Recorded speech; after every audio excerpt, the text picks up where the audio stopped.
Hello guys, ഞങ്ങളുടെ വീടിൻ്റെ അടുത്തുള്ള അമ്പലത്തിൽ പോകാൻ വേണ്ടി ഞങ്ങൾ വൈകിട്ട് പോയതാണ് ഗായ്സ്. അപ്പോൾ പോകുന്ന വഴിക്ക് കുറച്ച് വീഡിയോസൊക്കെ എടുക്കാമെന്ന് വിചാരിച്ചു. വീടിന് തൊട്ട് അടുത്ത് തന്നെയാണ് ഈ അമ്പലം ഉള്ളത്. പക്ഷേ നമ്മുടെ മലയുടെ മണ്ടയ്ക്കുള്ള അമ്പലമാണ്. അപ്പം നമുക്ക് പോയിട്ട് വന്നാലോ? അപ്പോൾ ഇതാണ് ഗായ്സ് അമ്പലത്തിലോട്ടുള്ള വഴി. അപ്പോൾ ഞങ്ങൾ നടന്ന് പോവുകയാണ്. വഴിയെന്ന് പറയാൻ പറ്റത്തില്ല, കറക്റ്റ് പാറ, ഇത് സ്റ്റെപ്പൊന്നുമില്ല. സൂക്ഷിച്ച് നടന്നില്ലെങ്കിൽ ആ മലയുടെ മണ്ടയിൽ നിന്ന് വേണമെങ്കിൽ താഴോട്ട് വീഴാൻ സാധ്യതയുണ്ട്. അപ്പം ഞങ്ങൾ കയറി പോവുകയാണ് ഗൈസ്.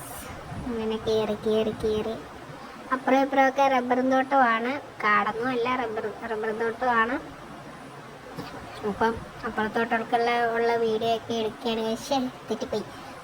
ഇപ്പുറത്തോട്ടുള്ള വീഡിയോ ഒക്കെ എടുത്ത് ഞങ്ങൾ പോവുകയാണ് ഗൈസ്. കണ്ടോ, ഫുള്ള് കല്ലും ചരലും ഒക്കെയാണ്. കറക്റ്റ് സ്റ്റെപ്പായിട്ടില്ല. അങ്ങനെ ഞങ്ങൾ കയറി പോവുകയാണ് ഗൈസ്. ഇത്രയും ഹൈറ്റിലുള്ള അമ്പലം നിങ്ങളുടെ നാട്ടിലുണ്ടെങ്കിൽ കമൻറ്റ് ബോക്സിൽ കമൻറ്റ് രേഖപ്പെടുത്തുക. അങ്ങനെ ഞങ്ങൾ എല്ലാം ആസ്വദിച്ച് കയറിക്കൊണ്ടിരിക്കുമ്പോഴാണ് ഞാൻ ഇടയ്ക്ക് വെച്ചൊന്ന് സ്റ്റക്കായി പോയത്. ഞാൻ ഏറ്റവും ബാക്കിൽ നിന്നും നടന്നു വരുന്നേ ഉള്ളൂ ഗൈസ്. ക്യാമറമാൻ ഫ്രണ്ടിൽ കയറിപ്പോയി, പിന്നെ നോക്കാതെ. പക്ഷേ ഞാൻ എങ്ങനെയെങ്കിലുമൊക്കെ തപ്പിത്തടഞ്ഞ് കയറി വന്നു.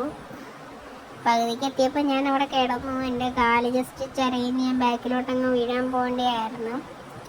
അതാണ് നിങ്ങളിപ്പോൾ കണ്ടുകൊണ്ടിരിക്കുന്നത്. എന്നെ ഒന്ന് രക്ഷിക്കൂ എന്ന് ഞാൻ കിടന്ന് വിളിച്ചു പോകുന്നതാണ്. കൈ വിട്ട് കഴിഞ്ഞാൽ അപ്പം ഞാൻ താഴെ പോകും. അങ്ങനെ ഞങ്ങൾ മലയുടെ മുകളിലെത്തി ഗൈസ്.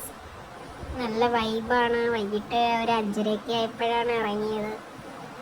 നല്ല വൈബെന്ന് വെച്ചാൽ മഴ കഴിഞ്ഞുള്ള സമയം കൂടി ആയപ്പോഴത്തേനും നല്ല രസമായിരുന്നു. നല്ല തണുത്ത കാറ്റും ആ അമ്പലത്തിലെ പാട്ടും ഒക്കെ കേട്ട് ഒരു എന്താ പറയുക, ഫീലിങ്സ് നമുക്ക് പറഞ്ഞ് മനസ്സിലാക്കാൻ വേണ്ടി എനിക്ക് പറ്റുന്നില്ല ഗൈസ്. നിങ്ങളിവിടെ വന്ന് ആ ഫീലിങ്സ് എന്തുവാണെന്ന് അറിഞ്ഞാലേ നിങ്ങൾക്ക്. അങ്ങനെ ഞങ്ങൾ മലയുടെ മണ്ടയ്ക്ക് വന്നു. അങ്ങനെ അമ്പലത്തിലോട്ട് ചെരുപ്പൊക്കെ ഊരിയിട്ടിട്ട് കയറാൻ വേണ്ടി പോവാണ് ഗൈസ്. ഞങ്ങൾ അവിടെ തെറ്റിപ്പോയി. ഞങ്ങളവിടെ കയറിയപ്പം കുറേ ആൻറ്റിമാരവിടെ ഇരിപ്പുണ്ടായിരുന്നു. അമ്പലത്തിൽ വരുന്ന ആൻറ്റിമാരാണെന്ന് തോന്നുന്നു. അവരവിടെ, എനിക്ക് തോന്നുന്നു അവർ വൈകുന്നേര സമയങ്ങളിൽ അവിടെ വന്നിരിക്കാറുണ്ട് എന്ന് തോന്നുന്നു. അവർ അവിടെ ഉണ്ടായിരുന്നു. അപ്പം ഞങ്ങളുടെ അടുത്ത് പറഞ്ഞു ആദ്യം അവിടെ മെയിനായിട്ടുള്ള അടുത്ത് വന്ന് തൊഴണം, എന്നിട്ടേ മറ്റേ അടുത്ത് പോകാമെന്ന്. ഞങ്ങളവിടെ തൊഴുതിട്ട് വീഡിയോ ഒക്കെ എടുക്കാൻ വേണ്ടി വന്നതാണ്. അങ്ങനെ ഞങ്ങളവിടെ തൊഴുത് കുറേ വീഡിയോസും കാര്യങ്ങളൊക്കെ എടുത്തു. ഞാനവിടെ നിന്ന് തൊഴുന്ന് നിങ്ങൾ കണ്ടോ ഗൈസ്. പിന്നെ ഞങ്ങൾ വേറൊരു സ്പോട്ട് കണ്ടുപിടിച്ച് ഗൈസ്. നമ്മുടെ സൂര്യൻ അസ്തമിക്കുന്നത് ഈ മലയുടെ മണ്ടയിൽ വന്നു കഴിഞ്ഞാൽ കറക്റ്റ് കാണാം. ഞങ്ങൾ വന്ന സമയത്ത് കറക്റ്റ് റൗണ്ട് ഷേപ്പിൽ, റെഡ് കളർ റൗണ്ട് ഷേപ്പിൽ ഉള്ള സൂര്യനായിരുന്നു. അത് അസ്തമിച്ച് പകുതി ആയപ്പോഴാണ് ഞങ്ങൾ വീഡിയോ എടുത്തത്. അല്ല, ഞങ്ങൾ ഫുള്ള് കാണിക്കായിരുന്നു ഗൈസ്. അപ്പോൾ അവിടെ ഞങ്ങൾക്ക് മിസ്സായിപ്പോയി. ഞങ്ങളുടെ നാട് ഇത്രയും സുന്ദരമാണ് എന്ന് ഞാൻ ഇന്നാണ് കാണുന്നത്. ഞാൻ കല്യാണം കഴിഞ്ഞ് വന്ന് 2 വർഷം 3 വർഷം ആവാറായി. പക്ഷേ ഇത്രയും നാളും ഞാനിങ്ങനെ ഇത്രയും ഒരു നല്ല സ്പോട്ട് ഉണ്ടെന്ന് അറിഞ്ഞിരുന്നില്ല. എല്ലാവരും പറയും ഇവിടെ അടുത്തൊരു ഇങ്ങനൊരു അമ്പലമുണ്ടെന്ന്. പക്ഷേ ഇന്ന് ആദ്യമായിട്ടാണ് ഞാൻ ഈ അമ്പലത്തിൽ പോകുന്നത്. മലയുടെ മണ്ടേ ചെന്നപ്പോഴാണ് നമ്മുടെ നാടിൻ്റെ ആ ഭംഗി ഞാൻ തിരിച്ചറിഞ്ഞത്. നല്ല മഴയും കൂടി ആയതുകൊണ്ട് താഴോട്ട് നല്ല മഞ്ഞുണ്ടായിരുന്നു. നിങ്ങൾക്ക് ഈ വീഡിയോ കാണാൻ പറ്റുന്നുണ്ടോ എന്ന് എനിക്ക് അറിഞ്ഞുകൂടാ. നല്ല ഫോഗ് ഇങ്ങനെ മാറി പോകുന്നത് നമുക്ക് കാണാം. അങ്ങനെ ഞങ്ങൾ കുറേ നേരം അവിടെ നിന്ന് വീഡിയോ ഒക്കെ എടുത്തു ഗൈസ്. വീഡിയോ എല്ലാം എടുത്തു.